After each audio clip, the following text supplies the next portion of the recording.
But now we are a nation in decline. We are a failing nation. We are a nation that has the highest inflation in 50 years, and where the stock market finished the worst first half of the year since 1872. Likewise, we are a nation that has the highest energy costs in its history. We are no longer energy independent or energy dominant, as we were just 2 short years ago. We are a nation that is begging Venezuela, Saudi Arabia, and many others for oil. Please, please, please help us, Joe Biden says, as we have more liquid gold right under our feet than any other country anywhere in the world. We are a nation that is consumed by the radical left's Green New Deal, yet everyone knows that the Green New Deal will lead to our total destruction. We are a nation whose leaders are demanding all electric cars, even though they can't go far, cost too much, and whose batteries are produced in China with materials only available in China, when an unlimited amount of gasoline is available inexpensively in the United States, but it is not available in China. We are a nation that ended oil exploration and production in the United States, just as the price of oil reached an all-time high. What other country would do such a thing? We are a nation that surrendered in Afghanistan, leaving behind dead soldiers, American citizens, and $85 billion worth of the finest military equipment anywhere in the world. We are a nation that allowed Russia to devastate a country, Ukraine, killing hundreds of thousands of people, and it will only get worse. It would never have happened with me as your commander-in-chief, and for 4 straight years, it didn't happen. And China, with Taiwan, is next. We are a nation that has weaponized its law enforcement against opposing political parties like never before. We've got a Federal Bureau of Investigation that won't allow bad election-changing facts to be presented to the public, and which offers $1 million to a writer of fiction about Donald Trump to lie and say it was fact, and pays a man $200,000 to get Trump. Go out and get Trump. Where Hunter Biden's laptop from hell was Russian disinformation, and the FBI knew it wasn't, and a Department of Justice that refuses to investigate egregious acts of voting irregularities and fraud. And we have a man who is the worst president in the history of our country, who is cognitively impaired, in no condition to lead, and is now casually talking about nuclear war with Russia, which would be World War III and far more devastating than any of the previous world wars, because of the weaponry that no one can ever even imagine or think about. It is so powerful. We are a nation that no longer has a free press. Fake news is all you get, and they are indeed the enemy of the people.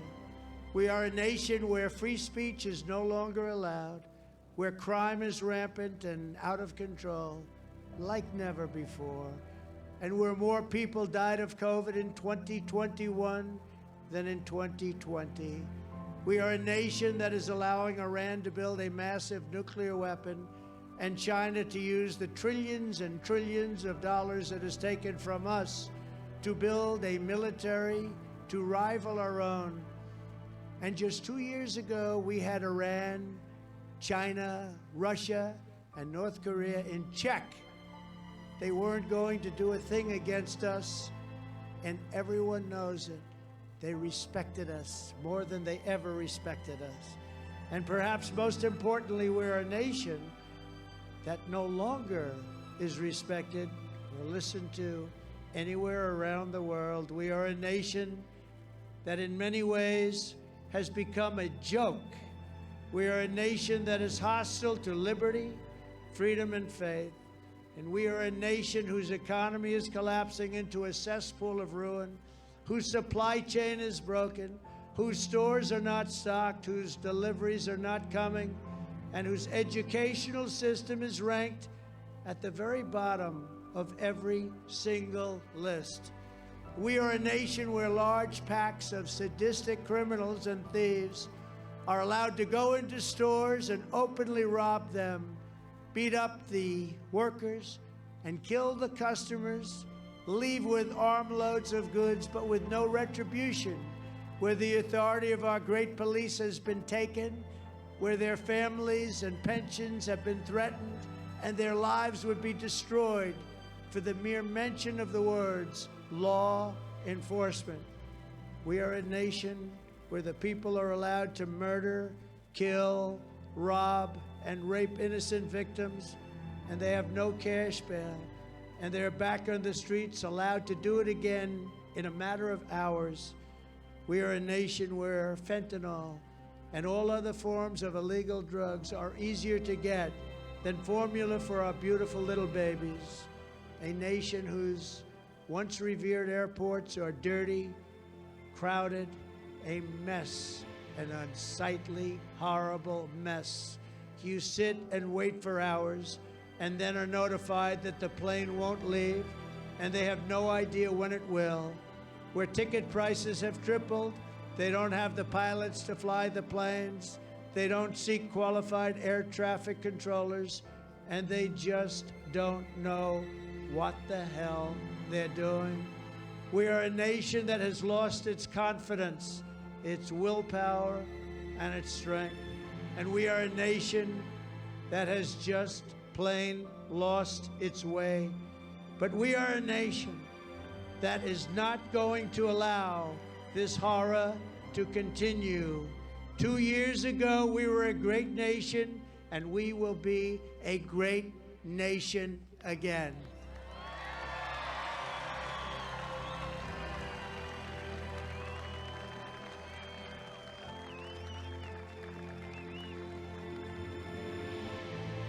But not to detract from tomorrow's very important, even critical election. And I would say, in the strongest way, it's a country-saving election, specifically including the election of all the people that I'm going to name. I'm going to be making a very big announcement on Tuesday, November 15th at Mar-a-Lago in Palm Beach, Florida.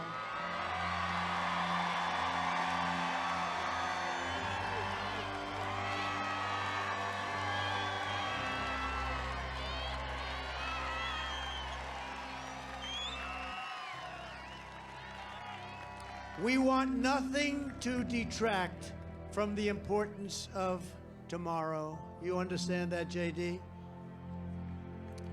So I'm going to go over a list of people, and I think you'll find it really inspiring, because they're very inspiring people.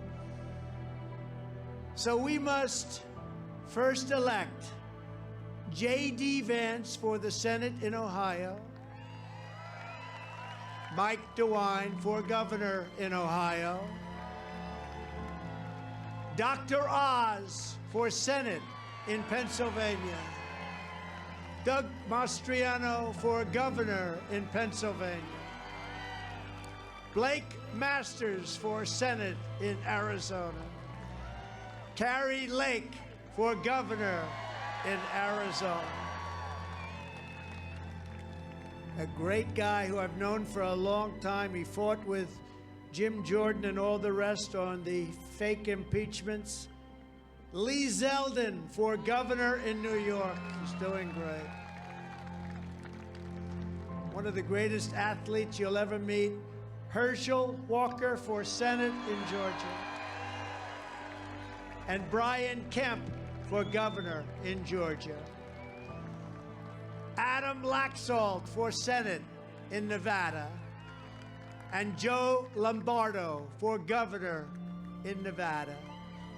Marco Rubio for Senate in Florida, and Ron DeSantis for governor in Florida. Tudor Dixon for governor in Michigan.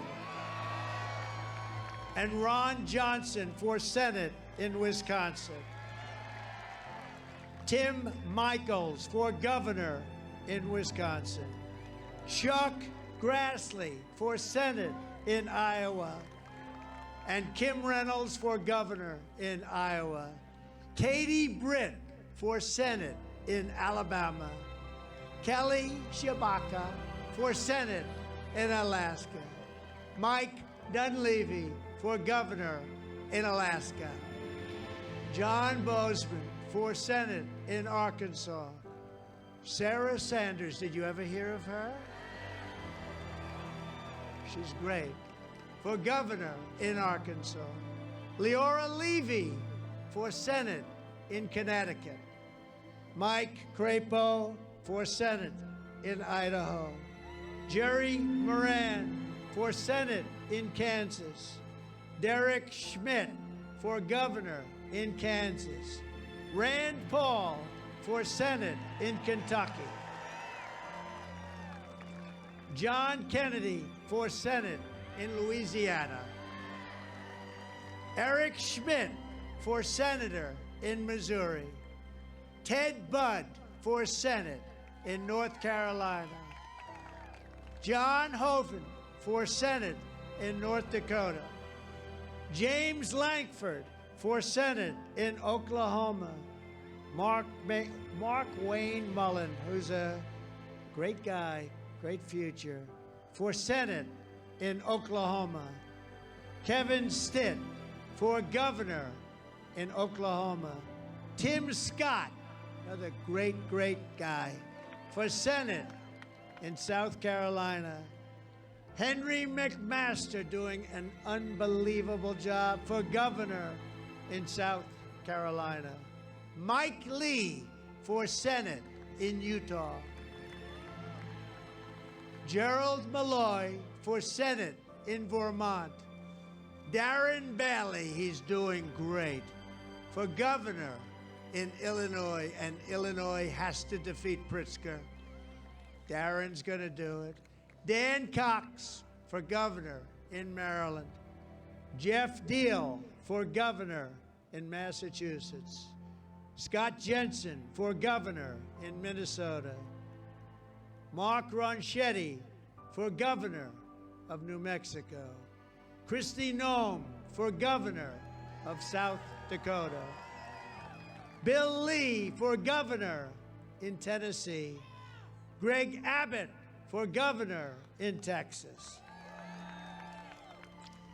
All of our wonderful attorney general candidates, Abe Hamadeh in Arizona, Tim Griffin in Arkansas, Ashley Moody in Florida, Brenna Byrd in Iowa, Matt DePerno in Michigan, Sigal Chattah in Nevada, Michael Henry is doing incredibly well in New York, Dave Yost in Ohio, Alan Wilson in South Carolina, and Ken Paxton in Texas. And all other Trump-endorsed Republicans up and down the line, including Mark Fincham, Jim Marchant, Christina Caramo. It was hard-working patriots like you who built this country, and it is hard-working patriots like you who are going to save our country. We will stand up to the radical left Democrats, and we will fight for America like no one has ever, ever, ever fought before. There is no mountain we cannot climb. There is no summit we cannot reach. There is no challenge we cannot meet. There is no victory we cannot have. We will not bend. We will not break. We will not yield. We will never give in. We will never give up. And we will never, ever, ever back down. As long as we are confident, united, and loyal to the cause, the tyrants we are fighting do not stand even a chance, because we are Americans, and Americans kneel to God and to God alone.